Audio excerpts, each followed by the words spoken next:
Nayetimi çıraylık tügü diye. Bizni hammadan ben hoş qilganiz. Bizim bir komandamız bilan A komandamızın farqi uncha bek cho'ng emas. Bir komandamızın ilgirilishi nihoyatda yaxshi bo'laydi.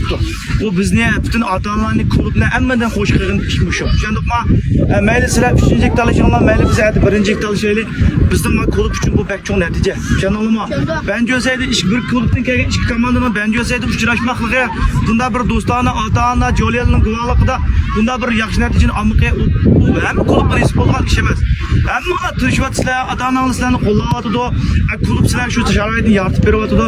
Demak, sizlar shu unumni, shu natijani ko'ryapsizlar degan gap. Mashinaning o'zi bir natija. O'shandaqmi qilib, endi A komandamiz birinchi talish uchun g'ayrat qilamiz, B komandamiz uchinchi talish uchun g'ayrat qilamiz. Hammamizga shu biz erishmoqchi bo'lgan natija hammamizga nasib bo'lsin. Bo'lamdi bolalar, bugungi g'alablar bilan ota-onalar, joliyalar, klub vakolidan ben sizlarni yana bir qatam tabriklayman bolalar.